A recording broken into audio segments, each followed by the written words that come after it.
His voice was a low growl, a sound like stone grinding against stone that scraped against the profound silence of my room. "I want to make love to you." My heart didn't just pound, it detonated. A violent explosion against the cage of my ribs that left me breathless. And the man who spoke those words, the man whose silhouette was a terrifying and beautiful shadow against the moonlit window, was the one person I had spent my entire life loving from afar and fearing in equal measure. The Alpha Lord, the one they called Jan. And he was in my room, looking at me as if he wanted to devour me whole. But to understand the earth-shattering, world-altering impact of those words, you have to understand my existence before that moment. You have to understand that I had always believed my very nature was a curse. In a hierarchy forged by dominance and brute strength, to be born an Omega was to be born broken. It was like being handed a masterpiece of fragile, irreplaceable porcelain and being told to carry it through the heart of a raging war. That's what I was. Delicate, susceptible to shattering. Everyone saw it, and I couldn't deny their perception, because it felt like the truest thing in the world. I was weak. Or perhaps, more accurately, I had been meticulously conditioned to believe in my own powerlessness. In this world, weakness was not a trait to be protected, it was a sin to be punished. Every single day was a trial by fire. The training hall, a place meant to forge warriors, was my personal coliseum of humiliation. With every beater I passed, their gazes were like physical blows. Some would sneer, their lips curling in open disgust. Others would smirk, a silent, knowing mockery that was somehow worse. And then there were the whispers, always just loud enough for my sensitive hearing to catch every single venomous syllable. I had learned to endure it, to build a thin, brittle wall around the part of me that still felt the sting of their words, the shame that clung to me like a second skin. But that day had been different. That day, the torment had escalated. "Just look at him," one beater had snickered, his shoulder slamming into mine with enough force to send me staggering off balance. "The little Omega actually thinks he has a place among us." Before I could even recover my footing, another Eurostrade's hand shot out, his grip clamping around my wrist like a manacle of iron. A searing fire raced up my arm from the point of contact, but it was his words that truly burned. "You smell far too sweet," he purred, his smile a cruel slash across his face, his eyes gleaming with a predatory hunger I had come to recognize and dread above all else. "Father Eurostrade's a dangerous thing to be, you know." I wrenched my arm free, clutching my violated wrist to my chest as if to staunch a wound. My throat was a knot of unshed tears and silent screams. I never retaliated. I never fought back. The capacity for it simply wasn't within me. They knew this, and they reveled in it. It was their favorite game. And the cruelest part of this entire, unending nightmare, he saw it all. Lord Jan, the Alpha Lord, the man I had secretly, foolishly, hopelessly adored from the very first moment I laid eyes on him. He was a paradox of devastating beauty and chilling ruthlessness, a man so magnificent it felt like the air thinned in his presence. And he never, ever said a word. Every time I was shoved against a wall, every time their laughter echoed around my bowed head, every time I was cornered and made to feel like nothing, his eyes were there. Dark, sharp, and utterly indecipherable. He never once lifted a finger to intervene. He never offered a single glance of sympathy or comfort.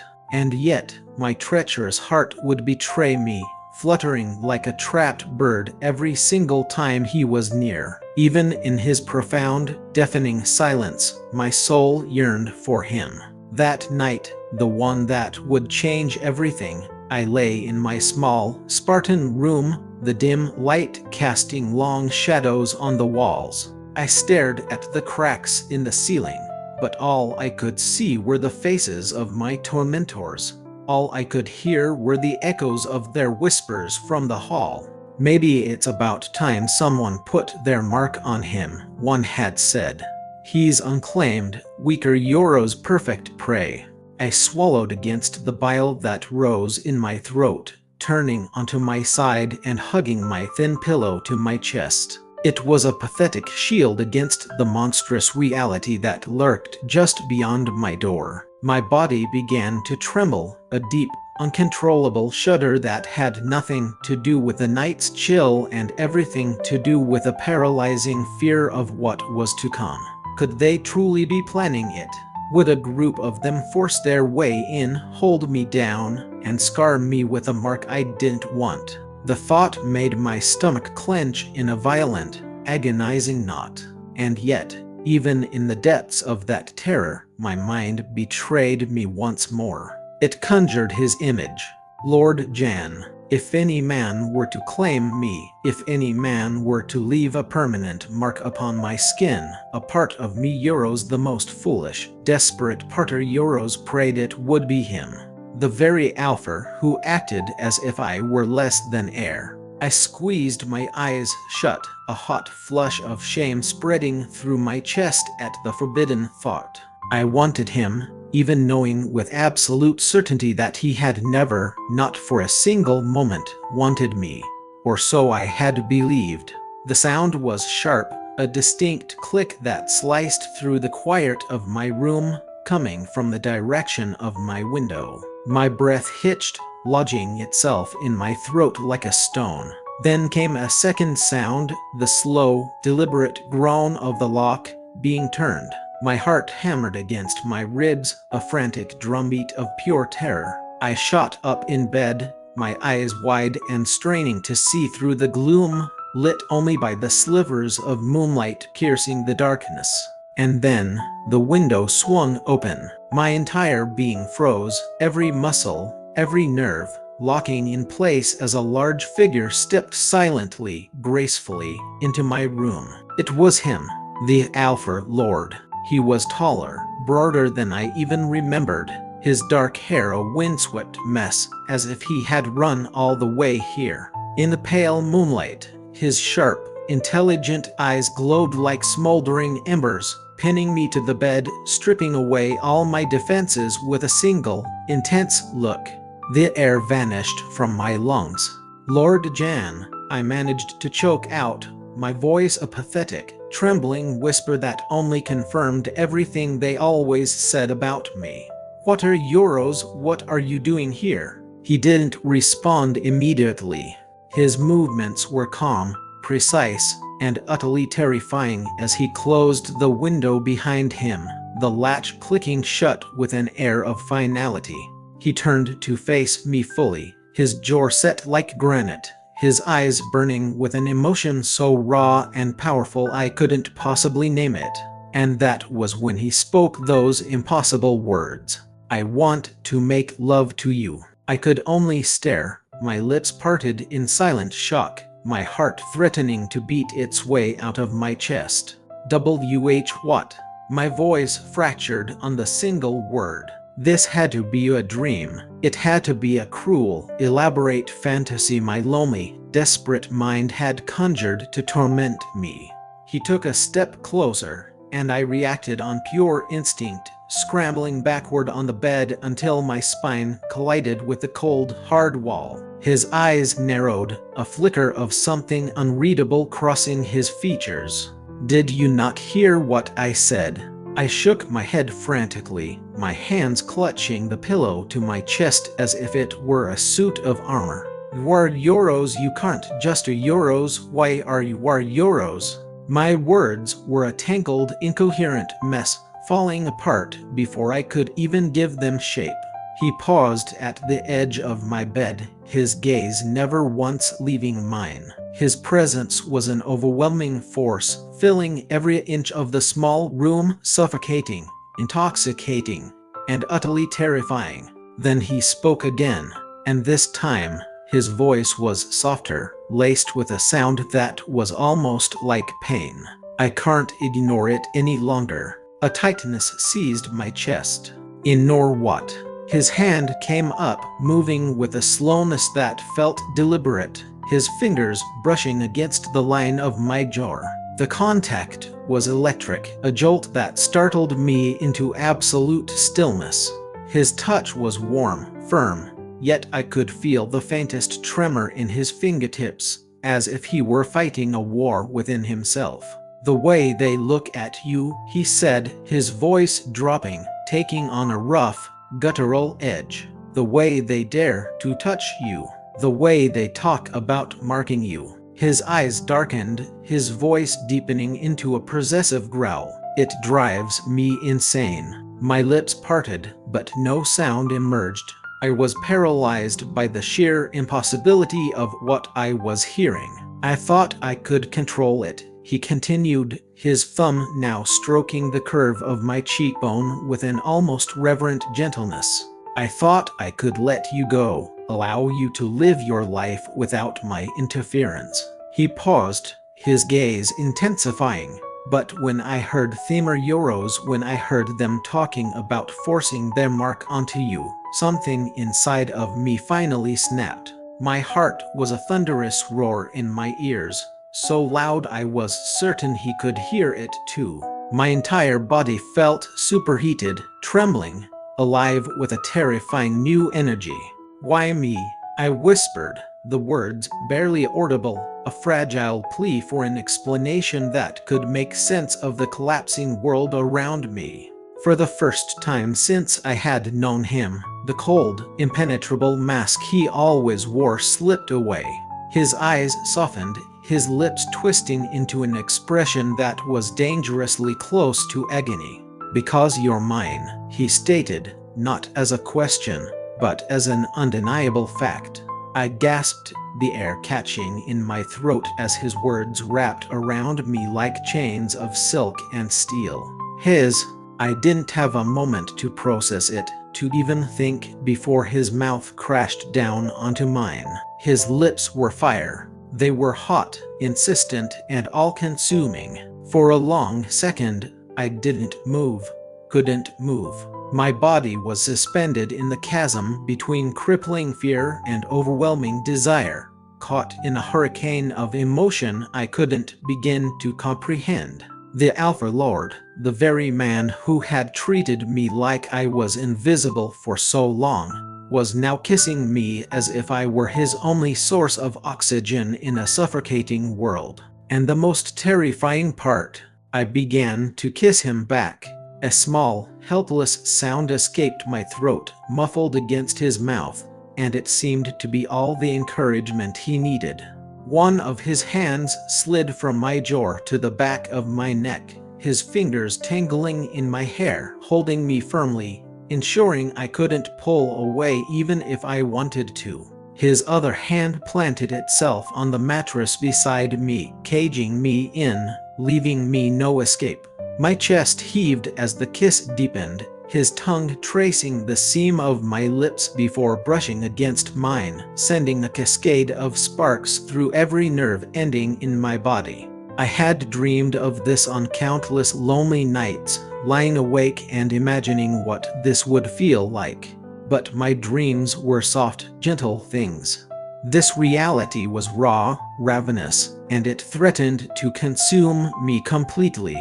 I finally managed to break away, panting for air, my lips tingling and swollen from the force of his passion. Stop. He froze instantly, his breathing heavy and ragged, his forehead coming to rest against mine. "Do you want me to?" he asked, the question hanging between us, heavy with unspoken consequences. Did I? I squeezed my eyes shut, clutching the pillow that now lay between us like a lifeline. "Why?" I choked out. "Why are you doing this now? After ignoring me for all this time?" His jaw tightened, a muscle flexing in his cheek. "Because I had to. If I had touched you even once before this, I would never have been able to stop. I looked up at him then, my vision blurred by tears I hadn't even realized were forming. Do you have any idea what Eater Eurostrade been like for me? Everyone in this place treats me like Eater Eurostrade am worthless, like I'm weak, like I'm nothing more than easy prey. My voice cracked with the weight of my accumulated pain. And you are Euros, you just stood there and watched. His eyes darkened with an emotion I could now identify as sharp, piercing regret. I thought distance would protect you, he said, his voice low and raspy. I thought if I stayed away, they wouldn't notice how desperately I wanted you. How much Euros. He stopped, his throat working as if the words were physically painful to form. But they did notice. And now they want to claim what is mine. My heart twisted painfully in my chest. Yours. His gaze locked onto mine, fierce and unyielding. Yes, you are mine, Tapon, and I will not allow anyone else to touch you, ever. The way he said it, the absolute conviction in his voice, sent a shiver down my spine that had nothing to do with fear.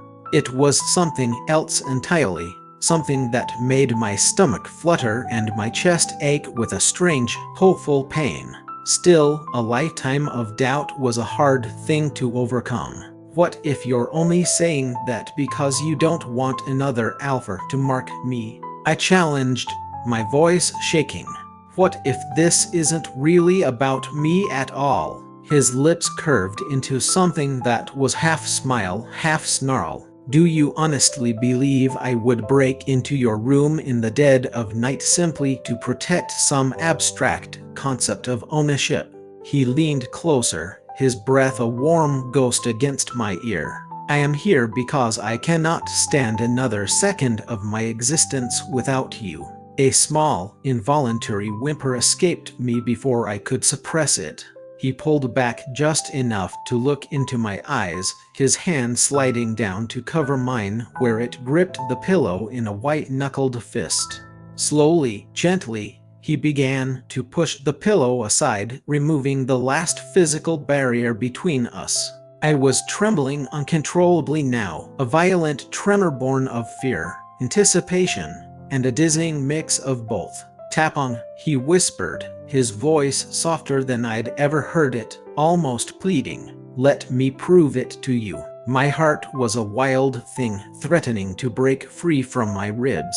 Prove it how? Instead of answering with words, he pressed his lips to mine once more. This kiss was different. It was slower, sweeter. It wasn't a demand, it was a question. His hand cradled the side of my face with a tenderness so profound it shattered something deep inside of me. And for the first time in my entire life, I didn't feel weak. I felt wanted, but nothing in my world was ever that simple. A faint creak from the hallway door shattered the moment. We both froze, pulling apart instantly. My heart leaped into my throat as the sound of soft footsteps echoed in the corridor. Someone was right outside my door, listening. His eyes met mine, instantly sharp and alert. The softness from moments before had vanished, replaced by a lethal, predatory focus. He raised a finger to my lips, a silent, absolute command not to make a sound. My breath caught, trapped in my lungs. The footsteps stopped directly outside my door. Then, a low, mocking voice slithered through the wood. Ongar Euros, are you asleep yet? It was one of the beaters from the hall. Lord Jan's jaw clenched, a silent, simmering rage building in his eyes as he leaned close to my ear, his whisper so faint I could barely hear it. They're already circling. My blood ran cold. The voice outside was casual, taunting, dripping with a familiar brand of mockery I had been forced to endure for as long as I could remember. I didn't dare to breathe, didn't dare to move. I could hear the beater shifting his weight, his presence a heavy, suffocating weight on the other side of the thin wooden door. "You smell so sweet tonight," he murmured, his voice thick with malicious intent. "It makes me want Tori Euros." Lord Jan moved with a speed that was inhuman, a blur of silent, controlled fury. He was off the bed and across the room before I could even process it.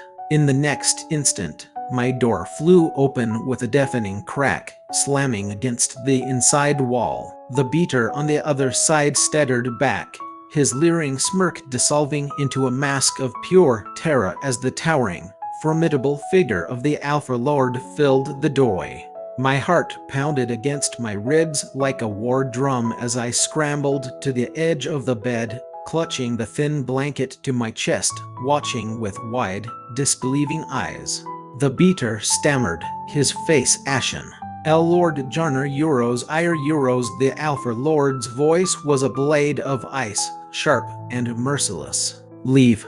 The Bitare Euros trade's mouth opened and closed like a fish gasping for air. "I was only a Euros," I said, Jan repeated, his voice dropping into a growl that wasn't entirely human.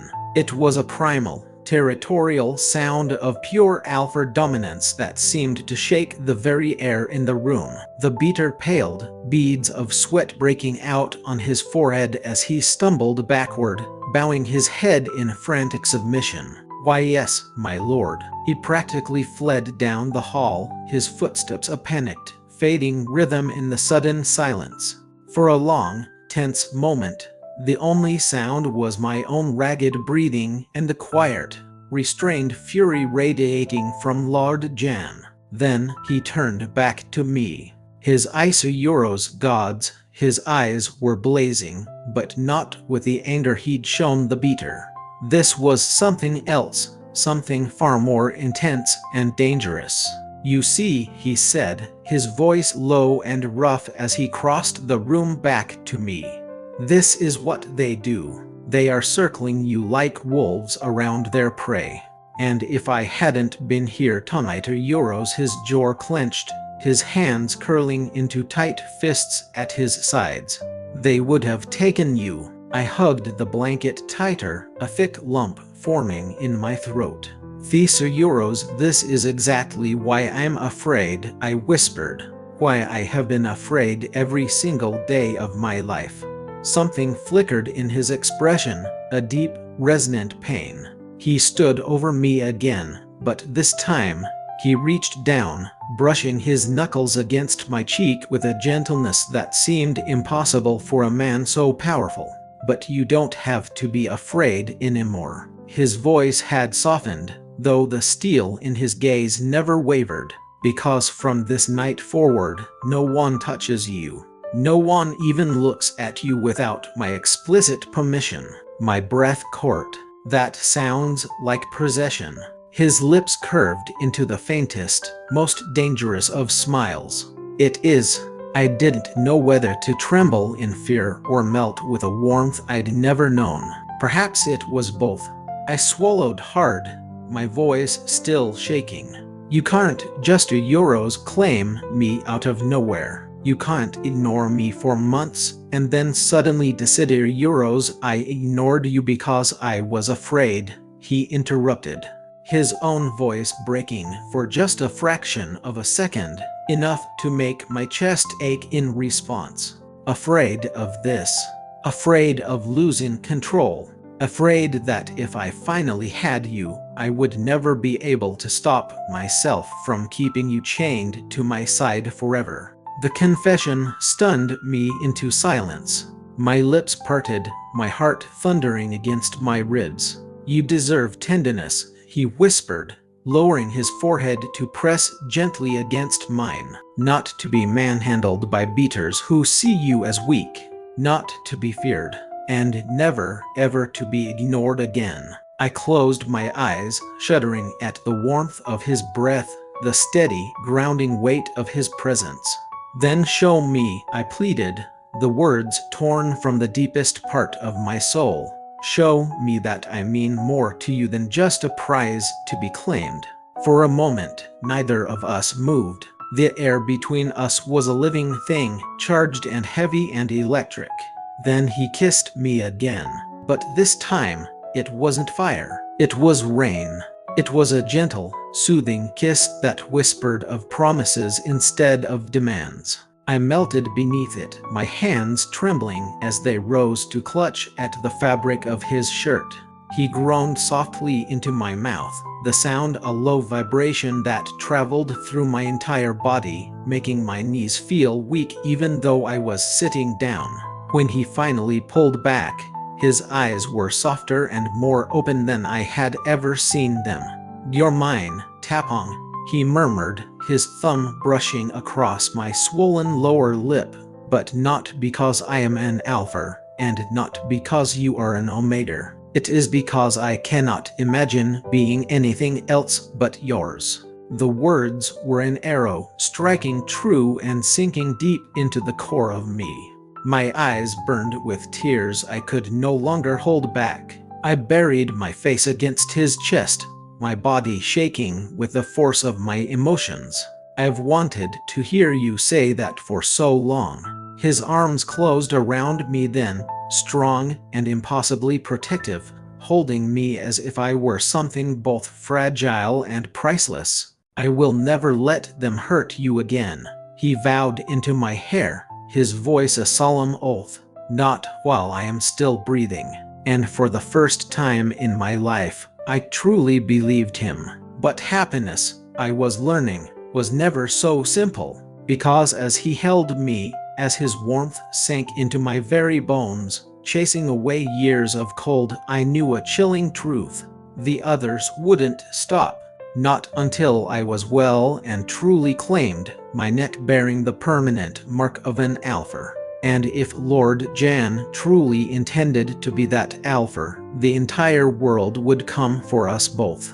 I had never known what it felt like to be held without an undercurrent of fear. My entire life, the hands that had reached for me had been rough, mocking, intent on taking something from me. But his arms, wrapped around me now, were steady, warm, a bastion of safety. It wasn't until that precise moment that I realized how desperately I had craved this simple act of being held. As if I mattered. As if I wasn't just a weak omega, but something precious. I remained pressed against his chest for what felt like an eternity, listening to the solid, unyielding rhythm of his heartbeat. It was a grounding force in the chaos of my emotions. When I finally found the courage to look up, his intense gaze was already on me. "You're trembling," he said, his voice a soft murmur. I swallowed. €. I don't know how to stop." His hand rose, his fingers brushing with feather-light pressure over my cheek. "Then let me stop it for you." I didn't understand his meaning until his lips found mine again. This kiss was deeper, hotter, carrying the immense weight of every unspoken word, every suppressed emotion that had ever passed between us. His tongue slid against mine, coaxing, consuming, until the blanket I had been clutching so tightly slipped from my numb fingers. A gasp escaped me when he pressed me gently back against the bed, his body following mine down. My body responded on a purely instinctive level, my back arching into his touch, even as a lifetime of fear screamed in my mind. "Jan, wait," my voice cracked, my hands pushing weakly against his hard chest. He stilled instantly. His breathing was heavy, labored, but he didn't move an inch further. His eyes searched mine, fierce and yet achingly tender. "I will stop if you want me to," he said, his voice husky. My heart ached with a pain that was almost sweet. No one had ever said that to me before. No one had ever given me a choice. €. I don't want you to stop," I whispered, my cheeks burning with a heat that had nothing to do with embarrassment. "I just I'm scared." His expression softened in a way I never thought possible, melting the last of his harsh edges. He lowered his forehead to mine again. "Then we will go slowly," he murmured against my skin. "No rushing, no force. Just us." I felt the sting of fresh tears in my eyes, but this time they were not tears of fear. They were tears of profound relief. His lips returned to mine, softer now, infinitely patient. His hands began a slow exploration, sliding down my sides, not grabbing, not demanding, but simply tracing the outline of my body as if he were memorizing every curve. A delicious heat spread through me, coiling low in my stomach, making me whimper into his mouth. He pulled back, his eyes dark with a desire he was visibly struggling to restrain. "You make me lose all control, Tapon." My breath shuddered out of me. "Then don't control it," I whispered, the words bolder than any I had ever spoken, at least not with me. A low groan vibrated through his chest as he kissed me again, hungrier this time. His hands explored more boldly, still gentle, still careful, but now filled with the desperate need he had tried to bury for so long. When his mouth left mine and trailed down the column of my neck, I gasped, my fingers tightening in his shirt. The sensation of his lips, of his teeth grazing lightly over the sensitive skin there, sent shivers cascading down my spine. "Here," he whispered against my throat. "Is this where they threatened to mark you?" I could only nod weakly, my heart hammering against my ribs.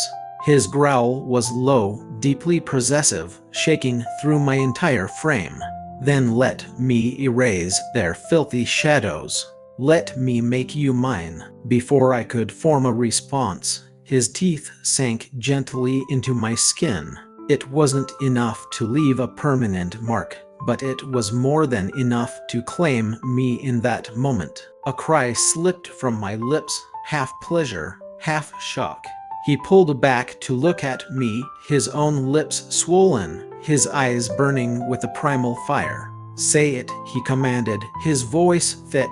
"Say you're mine." My chest rose and fell in rapid, shallow breaths, my body trembling beneath his powerful form. And yet, staring into those mesmerizing eyes, I couldn't tell a lie. "I'm yours." The way his expression shifted rose a tidal wave of relief, hunger, and utter devotion all crashing at once. Nearly broke me. "Good," he whispered, kissing me again with a desperation that made my head spin. The rest of the night blurred into a beautiful, dizzying haze of heat and kisses and whispered promises. My body yielded to his strength always tempered with a careful reverence, never cruel. It wasn't just a physical act, it was a promise being fulfilled. Every touch, every caress said what his words couldn't fully express: that I wasn't weak, that I wasn't prey, that in his arms I was wanted, cherished, and loved. When I finally drifted into an exhausted sleep, trembling in the aftermath of it all, his arms never once let me go. But I knew, even as I succumbed to blissful unconsciousness, that the morning would come, and with it would come the prying eyes of the world, because the others would never forgive this.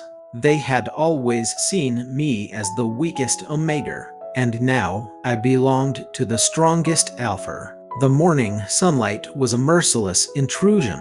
I stirred slowly, my body aching in ways that were both tender and deeply satisfying. My lips felt swollen, my skin still tingling in every place his mouth and hands had touched me. For a brief, blissful moment, I allowed myself to believe it had all been a dream, the kind of elaborate fantasy I often spun for myself in the depths of my loneliness. But then I felt it, the heavy, possessive weight of his arm draped across my waist, the solid heat of his chest pressed firmly against my back, the steady, rhythmic sound of his breathing. And reality, terrifying and wonderful, came crashing back. I wasn't dreaming. Lord Jan had come to my room. He had kissed me, touched me, and claimed me as his. I lay perfectly still, afraid to move, afraid to shatter the fragile peace of the morning. My heart was a tangled mess of joy, fear, and utter disbelief. What did this mean for us? Was I truly his now? Or was I merely a momentary weakness, an indulgence he had allowed himself before returning to his cold, distant reality? My thoughts spiraled into a vortex of anxiety until his voice, rough and heavy with sleep, cut through the silence. "You're awake." It wasn't a question. Even half asleep, his tone carried that natural, effortless command that always made my chest tighten. I swallowed hard.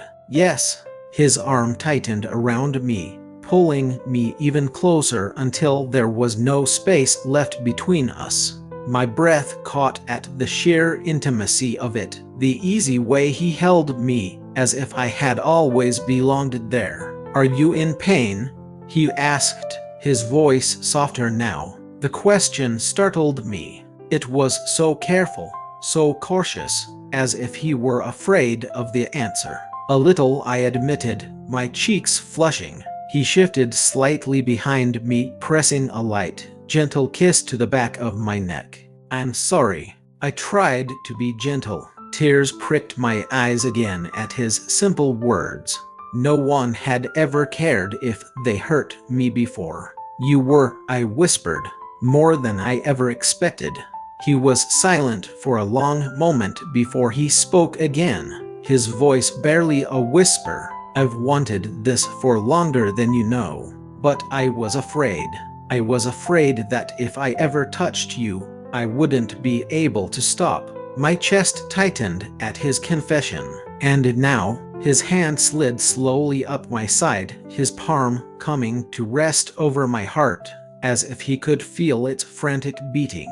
"Now that I've touched you," he said, the possessiveness back in his voice, sharp and absolute, "I know I will never let you go." The finality in his tone sent a shiver through me that was equal parts thrilling and terrifying. I turned in his arms to finally face him. His dark hair was tousled from sleep, his eyes heavy-lidded, but even in this unguarded state, he was breathtaking. His gaze softened as it met mine, a faint, rare smile curving his lips.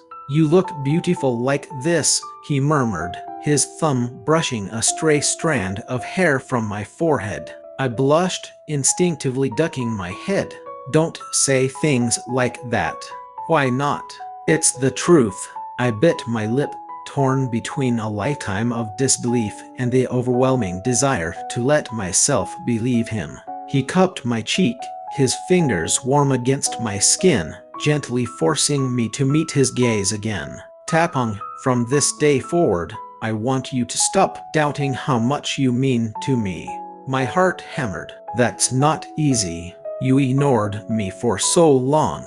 A flicker of pain crossed his features. "I know, and I will spend every single day from now on proving to you that I will never make that mistake again." Before I could respond, he kissed me.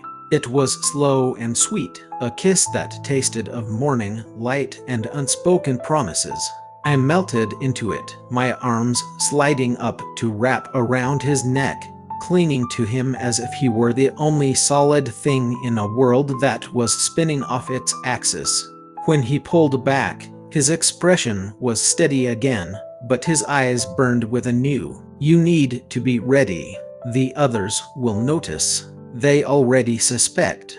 A chill of dread ran through me. "The beaters, the other Alpha Euros, they won't accept this. They don't have a choice," he stated, his tone fierce and absolute. "Let them challenge me. Let them try. I will destroy anyone who dares to lay a hand on you." The raw protectiveness in his words should have been a comfort. Instead, it made my chest tighten with a different kind of fear. Not for myself, but for the storm that was brewing just outside this room. I knew he meant every word, and if the world came for us, blood would be spilled. As if summoned by my thoughts, the sound of urgent footsteps echoed in the hallway. Voices murmured, hushed but insistent. I tensed immediately. He pulled me closer without a second thought, his body instinctively shielding mine. "Stay behind me," he ordered, his voice calm, but his eyes had sharpened again, that ruthless alpha gleam returning in an instant. The door rattled once, and then a voice called through it. "My lord, the council has summoned you. It's urgent." Lord Jan's jaw clenched. He didn't answer right away, his gaze fixed on me, a silent conversation passing between us. Finally, he leaned down and brushed his lips across my forehead in a fleeting, possessive kiss. "I will return. Do not open this door for anyone but me." And then, he was gone. The door clicked shut behind him, leaving me alone and trembling in the sudden, echoing silence. My fingers curled into the sheets, my chest tight with a suffocating dread. Because deep down, I knew this was only the beginning.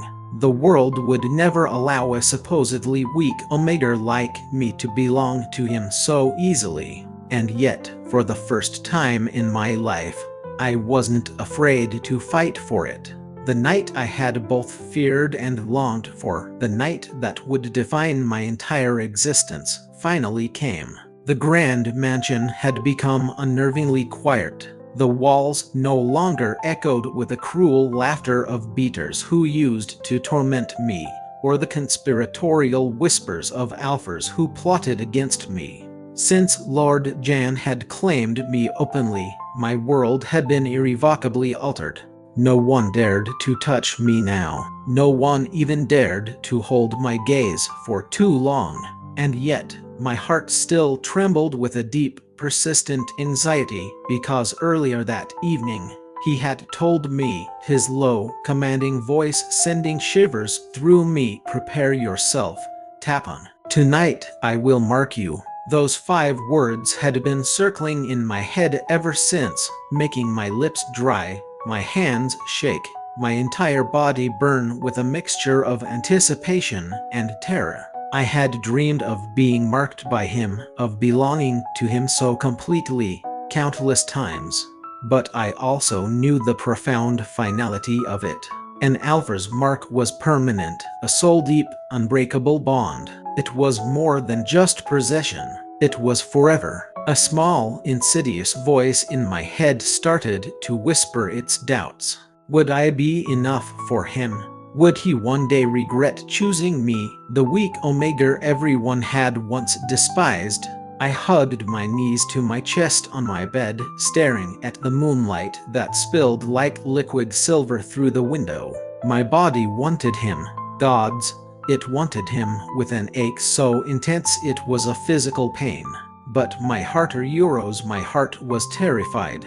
A soft knock on the door broke the heavy silence. No one ever knocked on my door anymore. My throat tightened. Tapang. His deep voice rumbled through the wood, calm but edged with something darker, more intense. "Open the door." I swallowed hard, my bare feet padding silently across the cold floor. The moment I opened it, he was there. Lord Jan, the ruthless, feared alpha.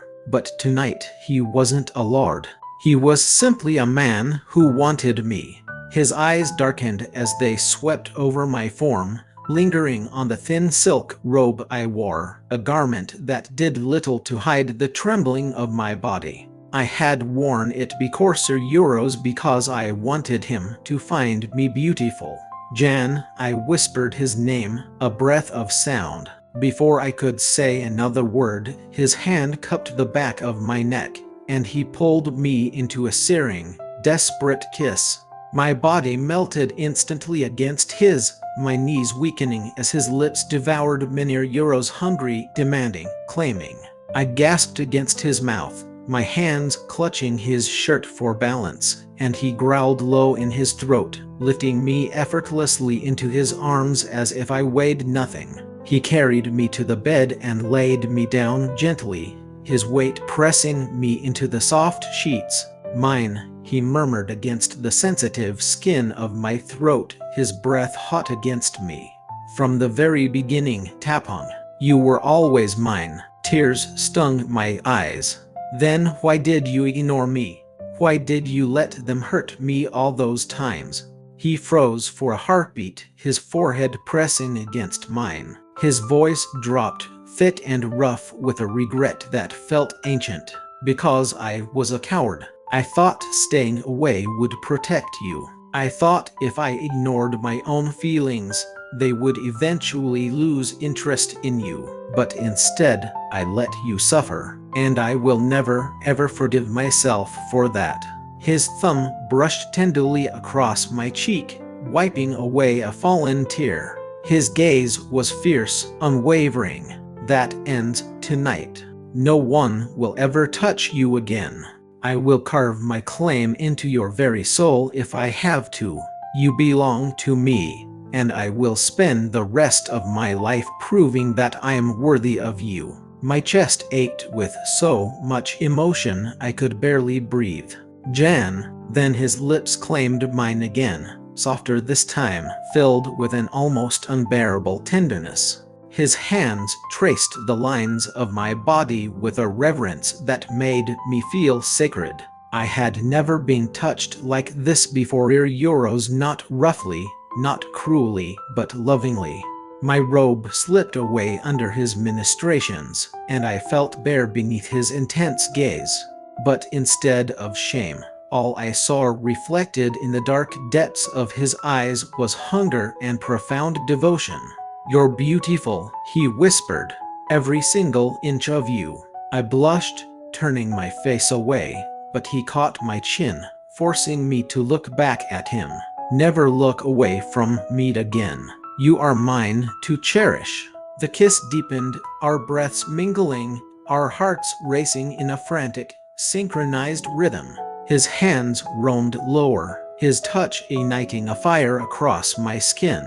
I gasped as heat pooled deep inside me, my body reacting instinctively to his gentle dominance. "Jan," I whimpered, my back arching beneath him. "Shhh," he soothed, his lips trailing a fiery path down my neck. "I will be gentle, but I will not let you go tonight." The night blurred into a symphony of soft moans and whispered pleas, the sound of skin against skin. For the very first time, I understood what it meant to be truly loved, not just used or desired. His body moved with mine, guiding me, teaching me, filling me with a sense of both fire and absolute safety. At the peak of it all, when my body was shuddering uncontrollably under him, I felt his teeth graze the sensitive skin at the curve of my neck. I stiffened. "Jan," his voice, ragged and deep, trembled against my ear. "I will mark you now if you will let me. Say yes, Tapon. Give yourself to me completely." My entire body shook, tears of overwhelming emotion spilling down my cheeks. "Yes," I sobbed. "Yes, Jan. Mark me, please." His growl was primal, a sound that reverberated through my chest as his fangs finally sank into my skin. A flare of pain, sharp and brief, was instantly replaced by a rush of pleasure so intense it felt like it was tearing me apart and rebuilding me all at once. I screamed his name, clutching him tightly as the bond took hold, burning its way into my soul like fire and light. I could feel him inside of me, not just physically, but spiritually, completely. When it was over, I collapsed into his arms, sobbing against his chest. He held me tightly, kissing my hair, whispering over and over again, "Mine, forever mine." And in that moment, I knew with a certainty that settled into my very bones that he was mine too. The days that followed were like living in a different world. The beaters who had once mocked me now couldn't meet my eyes. The Alphers who had plotted to use me for their own gain now bowed their heads in fear when I passed by. But I didn't care about any of them anymore, because every night Lord Jan came to me, not as a lord, but as my mate. He kissed me when I cried. He laughed when I teased him. He held me when old fears threatened to resurface. One evening, as we lay tangled in each other's arms, the healed mark on my neck a permanent symbol of our bond, I whispered, "Do you regret it?" He looked at me, his hand gently stroking my hair, his eyes full of a love so profound it still took my breath away. "My only regret," he said, his voice low and sincere, "is not doing it sooner." And then he kissed me again, slow and deep, as if sealing his promise with every single breath. For the first time in my entire life, I wasn't weak. I wasn't worthless. I was loved. And I knew, with every fiber of my being, that this love would be forever. What do you think of a love story that starts with such fear and ends with such a powerful, unbreakable bond? Do you believe Lord Jan's initial silence was a necessary evil, or a mistake he can never fully atone for? Let me know your thoughts in the comments below. And if you enjoyed this journey from torment to triumph, don't forget to hit that like button and subscribe for more stories that will capture your heart. Until next time.